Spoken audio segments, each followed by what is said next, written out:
Good evening students, कैसे आप सभी। आई होप कि सभी बेटर होंगे।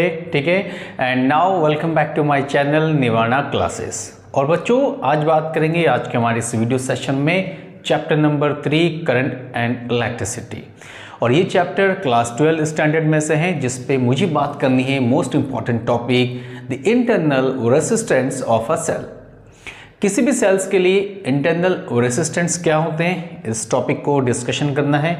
आप भी होंगे और हम भी होंगे, दोनों मिलकर डिस्कशन करेंगे। ठीक है, और आप समझ होंगे कि सर ये इंटरनल रेसिस्टेंस मतलब ये एक नया टॉपिक कहाँ से आ गया। सो डोंट वरी, सारी जो आपकी प्रॉब्लम्स है, जो डाउट्स हैं, आज के सेशन में मैं यहाँ पर आपको क्लियर करवाऊंगा। सो स्टूडेंट्स, स्टार्ट करते हैं the internal resistance of a cell. अब बच्चों क्या है कि स्टार्ट करने से पहले सबसे पहले दो चीज़ें जो हम बात करेंगे, एक है एक्सटर्नल रेसिस्टेंस और सेकंड है internal resistance. In case of external resistance सबसे पहले बात करनी चाहिए इंटरनल से पहले external resistance. Okay, external resistance ohm's law में ऑलरेडी हम स्टडी कर चुके हैं, that is V is equal to I R and R is equal to V upon I. Actual formula क्या है, that is R equal to V upon I. R means resistance, और ये resistance क्या होता है कंडक्टर पे। Conductor का मतलब जो वायर हम लोग यूटिलाइज करते हैं, कॉपर वायर, एल्युमिनियम वायर। इन वायर्स में क्या होता है, जब करंट को कोई अपोज करता है, करंट को कोई रोकने का काम करता है, that is the phenomena is called resistance. Like suppose that कि आपने कंडक्टर कुछ इस तरीके से आपने बना लिया, इसको हमने बहुत सारे सेल्स के साथ कनेक्ट किए। यहाँ पे आपके पास की भी होगा, प्लस माइनस दैट इज, और यहाँ पर की करंट आई, दिस इज। सो ये जो कंडीशन है, जो डिवाइस है, यहाँ पर नॉर्मली जो स्ट्रक्चर है दैट इज आर। जब करंट को कोई रोकने का काम करता है कंडक्टर के अंदर, यानी वायर्स के अंदर, इनसाइड कंडक्टर, इनसाइड कंडक्टर जो करंट को रोकने का काम करता है, सो उसे कहते हैं रेसिस्टेंस। अब कंडक्टर यानी वायर के अंदर है, so that is called external resistance. So this is called external resistance. क्यों? बिकॉज इस बैटरी और सेल से बाहर है, वो किसी वायर के अंदर है। और वायर के अंदर मीन्स एल्युमिनियम है, कॉपर वायर है, जितने भी हमारे वायर्स होते हैं जिस पर चार्जेस को हम क्या करते हैं, कंडक्ट करवाते हैं, उनके अंदर अगर हम चार्जेस के थ्रू करंट बनाते हैं और करंट को कोई रोकने का काम करे, तो वो आपके पास क्या है स्टूडेंट्स, वो आपके पास है रेसिस्टेंस, और जिसे नॉर्मली स्टडी करते हैं external resistance. That's it, clear, very simple. कि जो एक्सटर्नल रेसिस्टेंस था मैंने आपको बताया पहले ओम्स लॉ के अकॉर्डिंग, फिर वो चीज़ें क्या होती है external resistance. But today the important topic is internal resistance. Internal resistance क्या है, हमें इस पर बात करनी है स्टूडेंट्स कि इंटरनल रेसिस्टेंस क्या है। एक्सटर्नल की बात आपने कर ली है, वायर के अंदर, कंडक्टर के अंदर जो रेसिस्टेंस होते हैं that is basically called external resistance. अब इंटरनल की बात जब भी हम करते हैं, so here the in case of internal students, suppose that, देखिए पहले इसमें राइट कर लेता हूं internal resistance. So student, internal resistance का मतलब होता है किसी भी सेल्स के अंदर जो रेसिस्टेंस ऑफर करते हैं इलेक्ट्रोलाइट्स। सेल्स के अंदर अगर एक सेल ले आप ऐसे करके, ठीक, this is plus and this one is minus. थोड़ा सा इसको और बड़ा बना लेते हैं, ठीक है। अब सेल के बाहर, ठीक है स्टूडेंट्स, ये सेल हो गया आपके पास, सेल के बाहर जो करंट होता है वो प्लस से लेकर माइनस की ओर, ठीक। Outside cell, outside cell current directions positive to negative, ठीक है। Outside the cell the directions of current is positive to negative. But क्या होता है कि जब करंट मतलब पॉजिटिव से निकलकर ये नेगेटिव पे आता है, उसके बाद ऐसा कौन सा करंट है कि फिर वो पॉजिटिव में पहुंच जाता है, ऐसे कौन सी सिचुएशन है जो नेगेटिव से पॉजिटिव की ओर पहुंच जाता है। तो जनरली स्टूडेंट्स जब चार्जेस यहाँ पहुँचते हैं नेगेटिव से पॉजिटिव की ओर, यानी कि यहाँ पर आएंगे फिर पॉजिटिव से निकलेंगे, देन नेगेटिव, अगेन नेगेटिव से पॉजिटिव, फिर आपके पास कहाँ पर आएंगे स्टूडेंट्स, नेगेटिव की ओर। So inside the cell,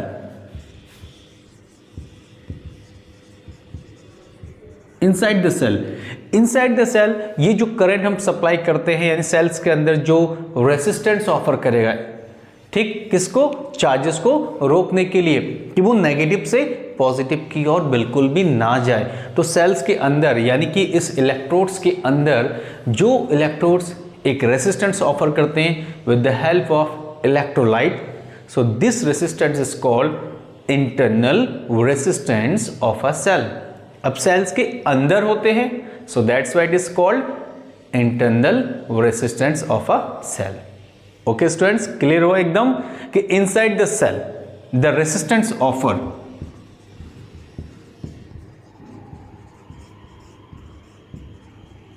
resistance offered by electrolyte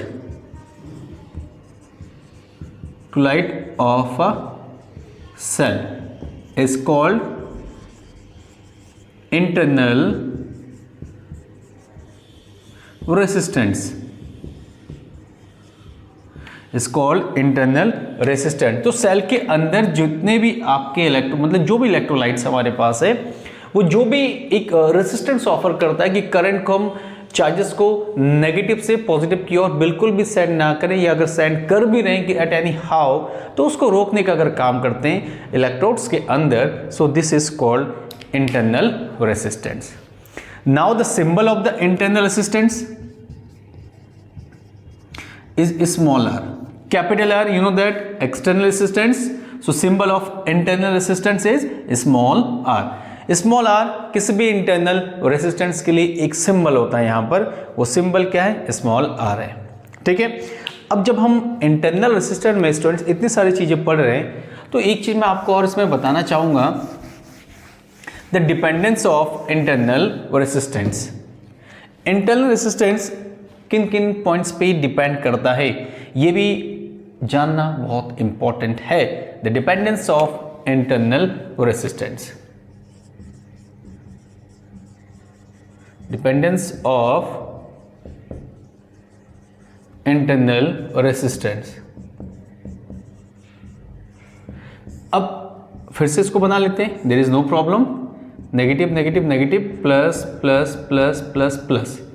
okay students, suppose that the distance between two electrodes, इन दोनों के बीच के डिस्टेंस कितने, स्मॉल डी है, एरिया जो cross section area that is A. So first point is that the internal resistance is always directly proportional to distance of the electrodes। जो electrodes के बीच की डिस्टेंस है उस पर डिपेंड करता है। जितनी ज़्यादा आपके पास डिस्टेंस ज़्यादा होगी, आपका रेजिस्टेंस उतना ही मैक्सिमम होगा। जितना कम डिस्टेंस होगा, आपकी इंटरनल रेजिस्टेंस उतनी ही कम होगी। इट मीन्स चार्ज बहुत अच्छे से बेटर परफॉर्मेंस के साथ पॉजिटिव की ओर मूव करेंगे, ठीक है। Now second point, the second point is internal resistance inversely proportional to area of cross sections of the electrodes। जो इलेक्ट्रोड्स आपके होंगे उस पोर्शंस जो होगा उस पोर्शंस के एरिया पे डिपेंड करेगा। It means inversely proportional. कौन होगा, internal resistance is inversely proportional of area of electrodes. And now point number third, R is inversely proportional to 1/2, 1/T, और कहीं ना कहीं नेचर पर भी डिपेंड करता है जिस पर इनवर्सली प्रोपोर्शनल है, ठीक है। So students, these are the 3 points where the resistance inter resistance में डिपेंड, ठीक। Difference between electrodes, area of the electrodes and the temperature यानी कि नेचर ऑफ द इलेक्ट्रोड्स, ये 3 चीज़ों पर हमारी internal resistance of the cell depend करती है, ठीक। सो स्टूडेंट्स, अब आपको क्या करना है कि अब आपको इंटरनल रेजिस्टेंस के बारे में जो मैंने चीज़ें बताई हैं इनको आप थोड़ा सा नोट करेंगे। नोट करने के बाद मैं एक और इम्पॉर्टेंट टॉपिक बताऊंगा, that is EMF, electromotive force, ठीक है।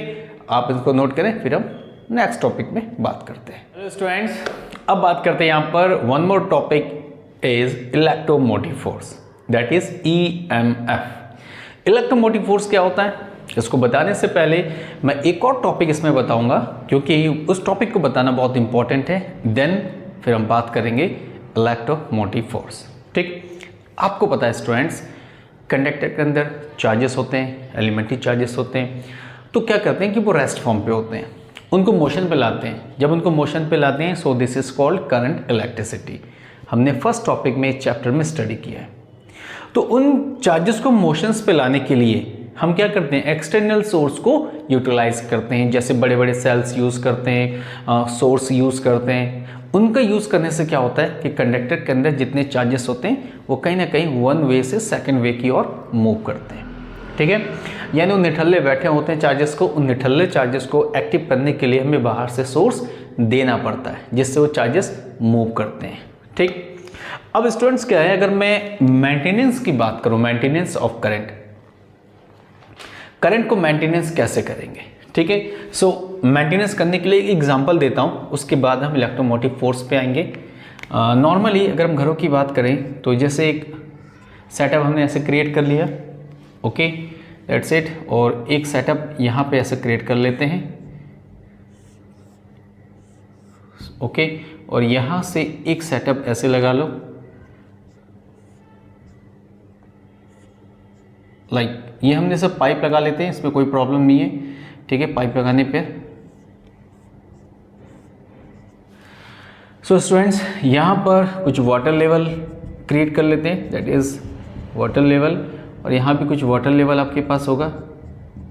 ठीक, this is the point A and now this the point B. अब इस वाटर लेवल में क्या होगा, जनरली क्या है कि हाई पॉइंट पर है, तो यहाँ से आपका वाटर जो होगा वो नीचे फ्लो करेगा। बट मुझे अगर पानी को यानी वाटर को यहाँ से लेकर यहाँ पर लेके जाऊँ तो क्या यह पॉसिबल है इतना जल्दी। जैसे आप घर पे देखते हैं कि हम टॉप बिल्डिंग पर खड़े हैं, मतलब हमारी टैंक सिस्टम होती है, नीचे अगर पानी की बात करें तो ऊपर से नीचे पानी बहुत आराम से नीचे फ्लो करता है। बट पानी को नीचे यानी वाटर को नीचे से अगर ऊपर की ओर लेके जाते हैं without any appliances, it is possible. आप सोचेंगे ये पॉसिबल नहीं है। अगर मुझे इस वाटर को यहाँ से लेकर मुझे स्टूडेंट्स यहाँ लेके जाना है, so some time it is not easy. ठीक है, सो अब क्या करना है, जब भी ईजी नहीं है तो कहीं ना कहीं अब हमें क्या करना है कि इस पर एक मोटर लगा देना है, पंप, जिसे वाटर पंप कहते हैं, लाइक दिस। ठीक, वाटर पंप। अब वाटर पंप क्या करेगा, यहाँ से वाटर को लेकर हाई प्रेशर के साथ सीधे वाटर को यहाँ लेके जाएगा, और यहाँ से वाटर कहाँ आएगा, सीधे ए पर। It means A to B and again B to A. तो इस सिचुएशन पे आपने क्या सीखा, इस सिचुएशन पे आपने क्या देखा, हमने ये देखा कि बी से ए और ए से बी पर वाटर को लेके जाने के लिए हमें एक सोर्स की ज़रूरत है, और वो सोर्स यहाँ पर क्या है, water pump. So exactly students, मैं आपसे यही कह रहा हूँ, अगर मुझे चार्जेस को फ्लो करने हैं, मैं बैटरी लगाता हूँ, मैं बहुत सारे सेल्स लगाता हूँ, और मुझे पूरे सर्किट पे चार्जेस को फ्लो करने हैं, मुझे पूरे सर्किट में करंट को फ्लो करने हैं, सो मुझे एक सोर्स की ज़रूरत है जो चार्जेस को, जो करंट को क्या करे, बराबर मेंटेनेंस करे। ठीक है, सो अब मैं आता हूँ इलेक्ट्रोमोटिव फोर्स में कि सर एक्चुअल में अब इलेक्ट्रोमोटिव फोर्स क्या है। तो एक्चुअल में इलेक्ट्रोमोटिव फोर्स क्या है, अगर एक डिवाइस हम ऐसे बनाते हैं, सपोज दैट कि this is A and this one is B, like this, B A plus plus minus minus. You know the directions of the current. क्या होगा student, directions of the current is this is x resistance R, यहाँ से I, this is I और I। अब मैं बात करूं तो यहाँ पर पहली डायरेक्शन में क्या है, current flow A to B। चलो भाई स्टार्ट है, A से लेकर B। अब क्या है, पॉजिटिव से निकला नेगेटिव में चला गया, पॉजिटिव से निकला नेगेटिव में चला गया। बट क्या ये मेंटेनेंस हो रहा है, मेंटेनेंस हो रहा है। आप खुद देखो ना, ए से स्टार्ट किया, वो सीधे घूम कर आया, आर से जंग लड़के आया, उससे क्रॉस करके आया और बी पे आके ख़त्म हो गया। बट ए तक अभी आपकी चार्जेस नहीं पहुंच रही है, आपकी चार्जेस पहुंची नहीं, बिकॉज आप ए से निकले बी पे स्टॉप हो गए, फिर ए से निकले बी पर स्टॉप हो गए। तो आपको मेंटेनेंस ऑफ चार्ज यहाँ पर बिल्कुल भी नहीं हो रहा है। सो इसी टाइम क्या होता है स्टूडेंट्स, अगर चार्जेस B से A की ओर पहुंचे, यानी कि B से A तक की जब चार्जेस पहुंचते हैं तो पहुंचने पर जो आपके सेल्स होंगे, जो इलेक्ट्रोड्स होंगे, जितना अमाउंट सप्लाई करते हैं, जितनी वर्क करते हैं, this total energy is called electromotive force.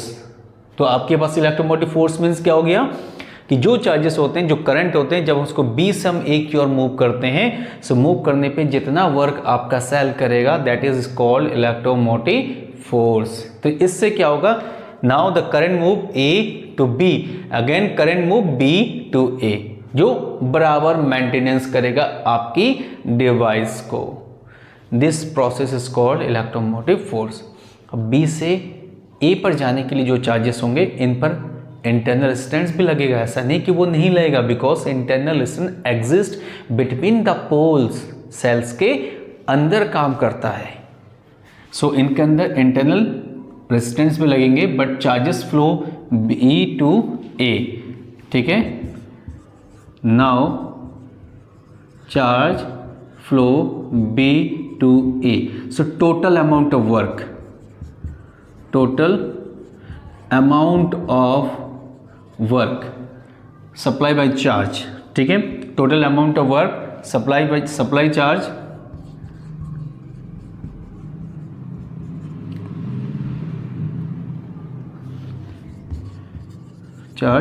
by cell. This is called electromotive force, EMF in short कहते हैं, and it is represented by students capital E. इसको हम capital E से, या sometime it is represented as a small e, कई case students इससे भी represent करते हैं, but it is better when you utilize capital E, the symbol of electromotive force. So electromotive force की डायरेक्शंस क्या होगी student? The directions of electromotive force, directions of EMF that is negative to positive, negative to positive. So electromotive force की direction that is students negative to positive. अब इसमें एक और जो topic है मुझे आपको बताना चाहिए वो ये है, ये भी ध्यान रखना कि electromotive force is possible when circuit is of. Circuit का क्या होना चाहिए? ऑफ होना चाहिए। सर्किट ऑफ होने पर जितने हम चार्जेस सप्लाई कर देते हैं ए पर, मान लेते हैं कभी कभी चार्जेस यहाँ रुक गई है, तो उस चार्ज को पूरे में सप्लाई करने के लिए बैटरी यहाँ से एक चार्ज सप्लाई करेगी, यानी उसको पुश अप करेगी, और यहाँ से जो एनर्जी सप्लाई होगा वो इसको यहाँ धक्का मार के सीधे नेगेटिव की ओर लेके आएगा। ये कब होता है? जब हम मान लो टीवी देख रहे हैं, टीवी देखते देखते हम सडनली स्विच ऑफ कर देते हैं, तो स्विच ऑफ करने पे जो चार्जेस के मोशंस होते हैं जो कंडक्टर्स वायर्स पर, कहीं पर अगर उसे स्टॉप हो जाता है तो हम क्या करते हैं कि उस पूरे चार्ज को सर्किट में प्रोवाइड करने के लिए स्विच ऑफ होने के बाद सेल्स होंगे, जो सोर्स होंगे, वो क्या करते हैं उस चार्ज को पुश करते हैं, यानी एक्सटर्नल सप्लाई देते हैं, जिससे वो चार्ज अपनी मेन डेस्टिनेशन तक पहुंच जाए। ठीक है, सो this is possible electromotive force in a of circuit. एक और कंडीशंस मैं आपको इसमें स्टूडेंट बता दूं कि how can be prove the electromotive force is always equal to potential. ये भी चीज आपको बतानी चाहिए इसमें। How can be prove that EMF is equal to potential, that is E is equal to V। अब E is equal to V को हमें प्रूव करना है स्टूडेंट्स। इसको कैसे प्रूव करेंगे? सो एक सेल बना लेते हैं यहाँ पर, this is A, this is B, minus minus plus. ठीक है, ये हमारे पास एक सेल हो गए। So you know first all the directions of Fa electrostatic force, और यहाँ से नेगेटिव से positive that is Fn negative force. So starting में as we know that Fn should be equal to Fe। जितना negative से positive की ओर directions होगा, जो फोर्स के डायरेक्शंस होगी, उतनी ही अमाउंट आपकी पॉजिटिव से नेगेटिव की ओर क्या होनी चाहिए? इक्वल होनी चाहिए। ठीक है, so Fn is equal to हमारे पास क्या होना चाहिए student? That is E into Q. Fn is equal to E into हमारे पास क्या हो जाएगा स्टूडेंट्स कि Q E. Now that is E is equal to W upon Q. E equal to students W upon Q and the value of W is F and D upon Q. Work equal to force into displacement, negative से positive की ओर कितना force आपका हो रहा है, और D the distance between two electrodes. Then Fn is equal to here Fe, ठीक है, और this is equal to EQ. D से मल्टीप्लाई कर देते हैं, multiply by D, so Fnd that is Fed that is EQD, and you know that E is equal to V upon D, so finally V is equal to ED. इसको थोड़ा सा manage कर लो, इसको आगे और इसको हम पीछे राइट कर देते हैं, that is Q and E. ठीक है students, this is equation number first. Now from equation first ये Fn की जगह ये वैल्यू आप यहाँ पे रख दो. सो रखने पर students that is E is equal to Fn की जगह रखेंगे Q E D divided by Q, Q से Q cancel, and the value of ED is how much V. सो कोई भी आपके पास इलेक्ट्रोमोटिव फोर्स होता है, एक्चुअल में जब उसको जनरली हम उसको बात करते हैं तो उसकी वैल्यू क्या होती है, पोटेंशियल्स के इक्विवेलेंट होती है. ठीक है students, so this is electromotive force is equal to potential. जो मुझे आपको बताना चाहिए था इसमें मैंने आपको बताया है, और इसकी जो SI यूनिट होती है that is volt. SI unit क्या होती है स्टूडेंट्स यहाँ पर, वोल्ट इलेक्ट्रोमोटिव फोर्स के लिए. और इसमें एक और जो खास बात है वो है टर्मिनल पोटेंशियल डिफरेंस. स्टूडेंट्स याद रखना कि टर्मिनल पोटेंशियल डिफरेंस क्या होता है, ये भी पोटेंशियल डिफरेंस होती है between two electrodes when circuit is of. ठीक है, this is called potential difference between two electrodes. ठीक है, डिफरेंस बिटवीन टू इलेक्ट्रोड्स, दो इलेक्ट्रोड्स के बीच के डिफरेंस को हम कहते हैं terminal potential difference, and represented by capital B. इसको भी हम कैपिटल V से रिप्रेजेंट करते हैं. अगर आपके सर्किट में सेल्स लगे हुए हैं, सर्किट ऑन है, तो सेल्स के अंदर जो पोटेंशियल का डिफरेंस होगा वो आपका टर्मिनल पोटेंशियल डिफरेंस. ठीक है, सो स्टूडेंट्स आज के हमारे सेशन में इतना ही. ठीक है, कल हम इससे आगे के टॉपिक्स को डिस्कशन करेंगे, और डिस्कशन करने के बाद आपको क्या करना है कि हमारे इस चैनल को सब्सक्राइब जरूर करनी है, हम शेयर जरूर करना है, और अपने कमेंट्स हमें ज़रूर दें, बिकॉज आपके कमेंट्स हमारे लिए बहुत इंपॉर्टेंट रखते हैं और कई तरह से मायने भी होते हैं. ठीक है, सो नाउ स्टूडेंट्स कल फिर मिलते हैं एक और नए टॉपिक के साथ. Thank you very much and have a nice day. Bye.